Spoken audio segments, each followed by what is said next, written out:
Welcome back once again, all of my low carb friends, and for those of you who are here for the first time, a big welcome to you all. Today we have another recipe that's by request. Lori Kruger commented and asked if I can show you guys my version of a pecan pie. And so today we're going to do just that.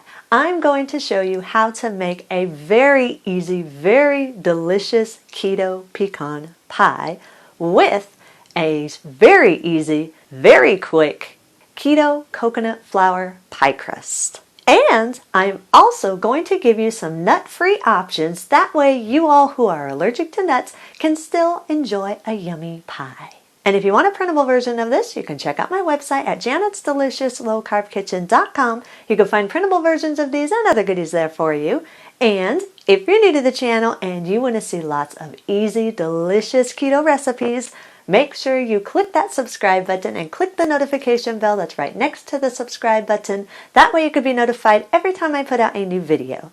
And if you'd like to help support the channel, make sure you scroll down in the description of the video. You'll see some Amazon affiliate links. Anytime you purchase anything using my Amazon affiliate link, a small portion will go to me, which will help to support the channel. Even if you don't want the item that it routes you to, you can type in anything you want in the Amazon search bar. As long as you're using my affiliate link, a small portion will go to me, which will help to support the channel. And while you do all that, let's get cooking.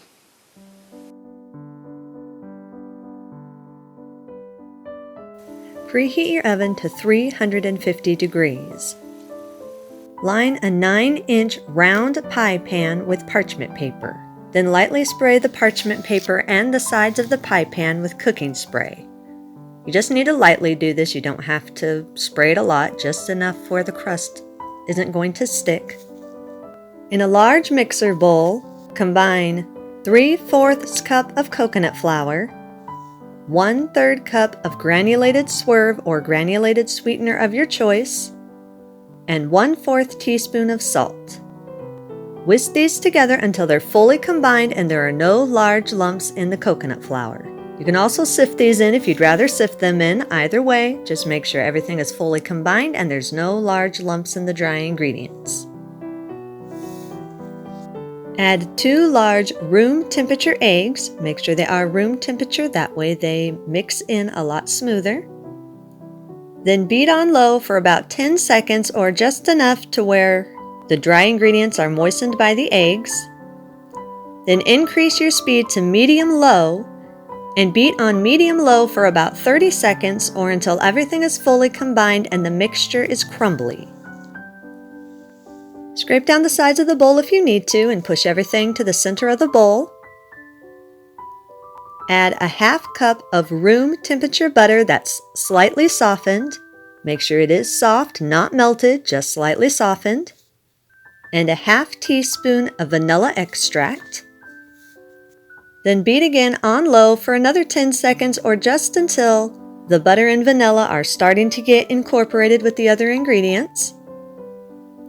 Then increase your speed to medium and beat on medium for another 30 seconds or until everything is fully combined and you have a smooth dough forming. Scrape down the sides of the bowl once again and push all the ingredients to the center of the bowl. Scrape the dough into the center of your prepared pie pan.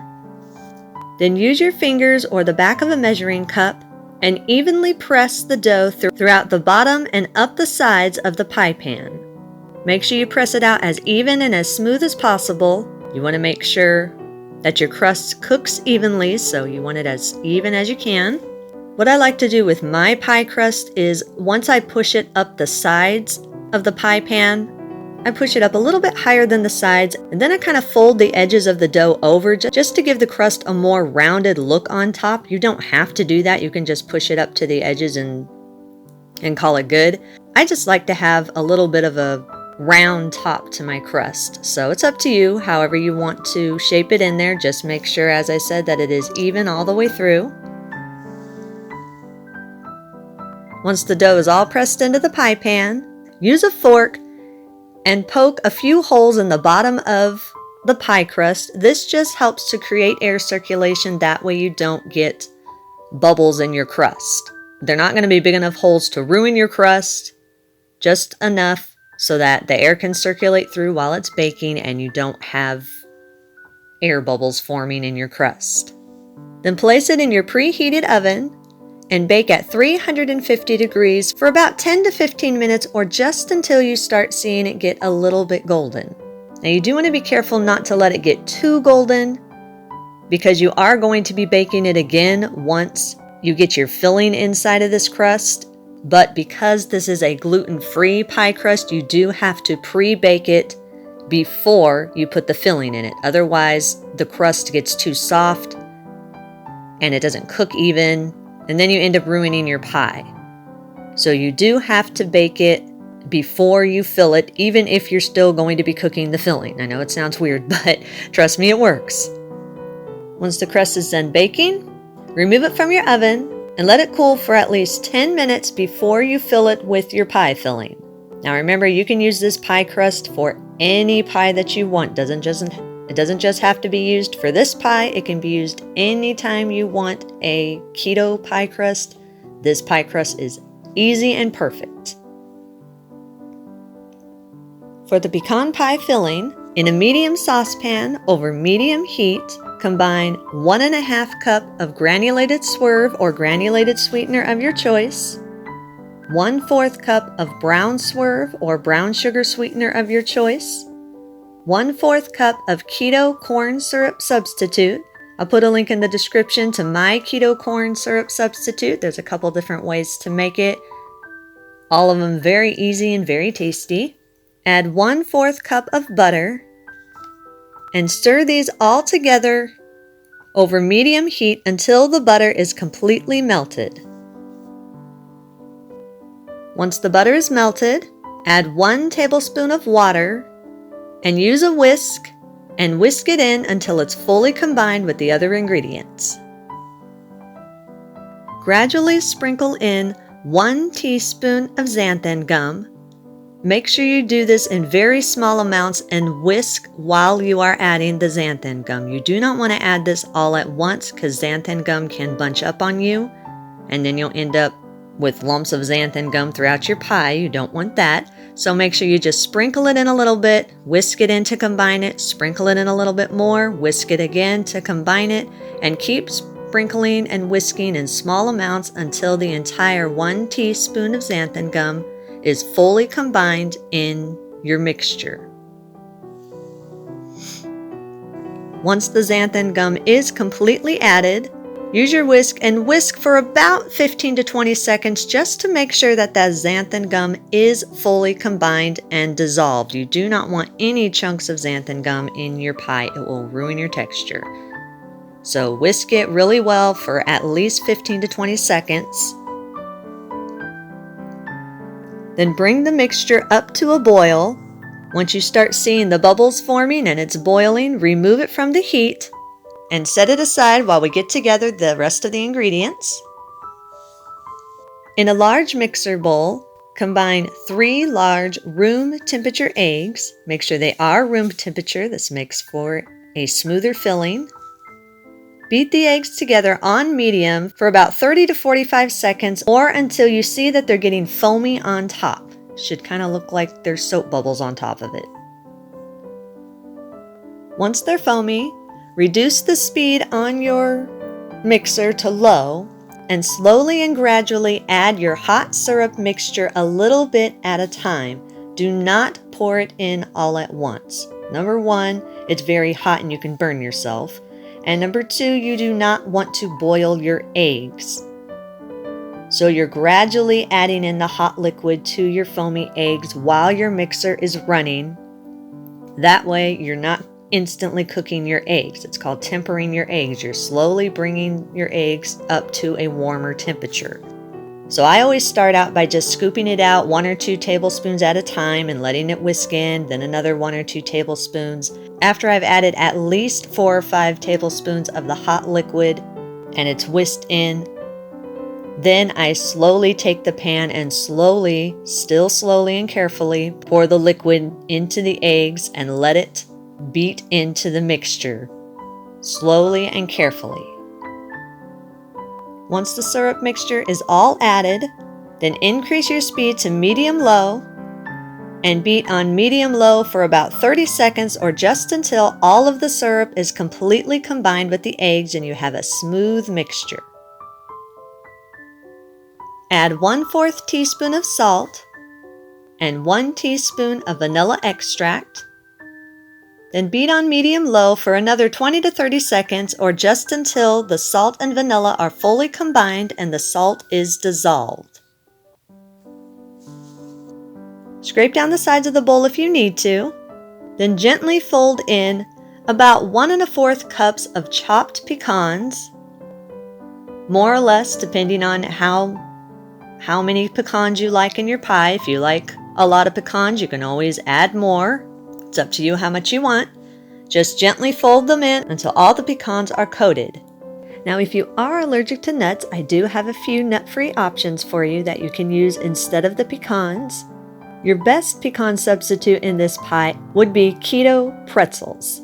And there's a company called Wonder Slim and another company called Weight Loss Systems. They both have keto pretzels. They come in packs of, I believe it's about 7 individual bags in there. Each bag is about 7 grams of net carbs for each serving, so they are very low in carbs. They do contain wheat products, so if you are allergic to wheat, that is not a good option for you. But if you are just looking for a nut substitute because you are allergic to nuts, this is the best nut substitute, is pretzels for you. If you don't like pretzels or are allergic to wheat or just want something different other than pretzels, you can use seeds such as sunflower seeds or pumpkin seeds or a mixture of sunflower seeds and pumpkin seeds. You can also crush up some pork rinds and use those as a replacement for the nuts. Or you can do a mix of the seeds and the pork rinds if you are allergic to nuts. And just fold them in the same way you would the pecans. Once your pecans are fully coated, then pour the pie filling into your prepared pie crust and use a spatula to smooth out the pie filling until it's spread evenly throughout the pie pan. Make sure it is spread nice and even. You want to make sure that it cooks evenly, so spread it evenly. Once the pie filling's all spread in the pie crust, if you want to, you can top it with some extra pecan halves. I like to put just a little border around the edge of the crust and just a little bit in the center to make a little bit of like a kind of a flower type design in the middle, just to make it look a little bit pretty. You don't have to do any of that if you don't want to. You can leave it just as it is. Either way, whether you choose to leave it as it is or add extra pecans, once you've got it all in your pie crust the way you want it, place it in your preheated oven and bake at 350 degrees for about 45 to 50 minutes or until the center of the pie is set, which means it's no longer wet or jiggly. If you've got any jiggle to it, then it needs to be cooked a little bit longer. Mine took roughly about 47-48 minutes to get done all the way. Everybody, as I always say, everybody's oven is different. So check it at the 45-minute mark. If it's still not set, then put it in for a few minutes longer. You shouldn't need any more than 50 minutes. One thing you do want to be careful of is you don't want to burn your crust. Because remember, we're using a gluten-free crust here and we had to pre-bake it, so it can easily get burnt around the edges if you're not careful. So what I do is I let my pie cook for about 10-15 minutes. Then I check on it and I see if the crust is browning too much. If it looks like it's browning too much, then just take a piece of foil and loosely spread it over the top of your pie. Do not seal it. Do not make it tight. It just should be sat loosely over the top of it.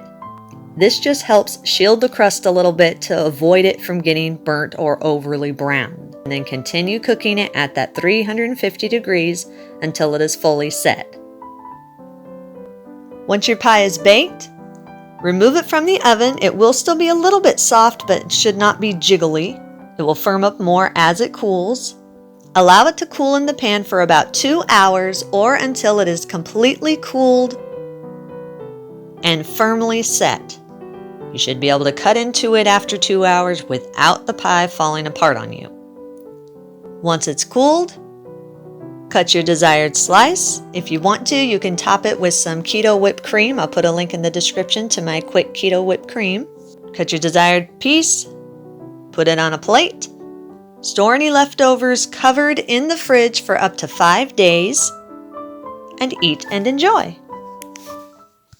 And that's our recipe of the day. I hope you enjoyed it. If you did and you want to see more videos like this, make sure you click that thumbs up like button, click that subscribe button. You can leave me a comment if you want to. Let me know if there's any recipes that you'd like to learn how to make, and I'll do what I can to get those out there for you. And as always, keep cooking.